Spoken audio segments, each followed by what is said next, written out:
Assalamualaikum. Selamat tengah hari kawan-kawan. 23 Oktober 2025. 2 Jamil Awal 1447 Hijrah kawan-kawan. Kita berada di kandang lagi kawan-kawan, seperti biasa. Di tengah hari kita ada di kandang untuk memantau inspection, observation. Apa lagi? Ada tak sign of term of criminology berlaku, criminology of Pudin Podcast scamming program dekat sini. Sebelum ni apa benda yang kejadian hak sebelum ni merujuk kepada Pudin Podcast punya term and condition, methodology, etiology of scammerism. Kalau betul lah, betul tolong jawab ni Tuan Azamuddin Baki. Okey. Scamming. Dia ada kes scamming dekat Ulu Kinta tu kan. Macam mana dia konon-kononnya dalam terminologi dia.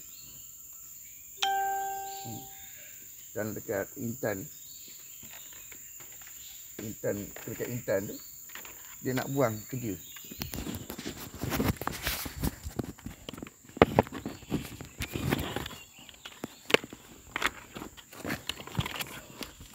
Dia selaku pembuat keputusan konon-kononnya sebagai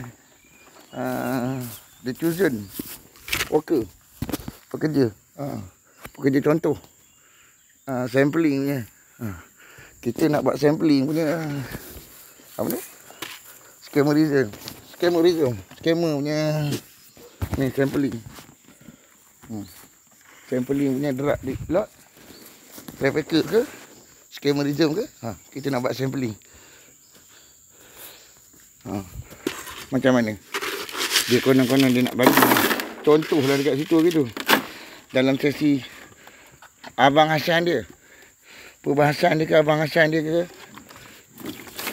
ayahanda dia tu dipanggil Abang Hassan ke macam mana dekat Bentung tu. I need to know lah, brother. Netizen, I need to know. I need to know.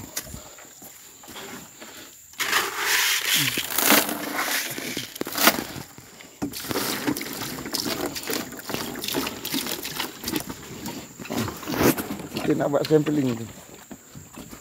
Sampling metodologi. Scammering. Macam mana? Institute. Ke macam mana? Apa pendapat tuan-tuan, puan-puan dekat luar sana? Kalau sampling, scammerism dilakukan kat tadi, barang-barang bukti daripada kejadian dekat Bentung, kuartus kerajaan tu, yang dia masuk ceroboh tu, sampling daripada situ.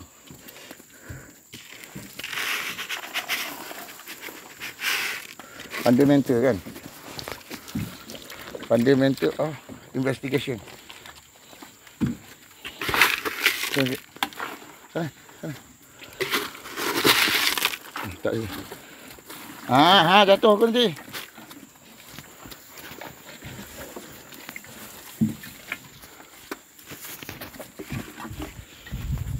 Kan, macam mana? Macam mana kawan-kawan? Boleh bantu saya tak sikit? Saya perlu bantuan daripada semua pihak.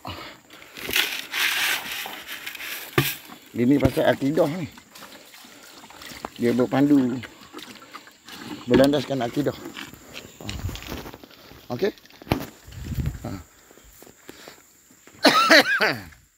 Okey? Itu je nak bagi tahu dulu untuk kita punya metodologi sampling. Okey, untuk SPRM ni metodologi sampling. Location rumah tu yang pegawai penyiasat tu mari kan untuk RO tu kan. Basikan operasi tu kan. Belakang camp tu. Bully dalam tentera tu kan. Metodologi of scamming ni. Pudin Podcast. Ha? Okey, terima tu. PMX. Okey, kalau boleh terima. Okey. That is okay. That is good.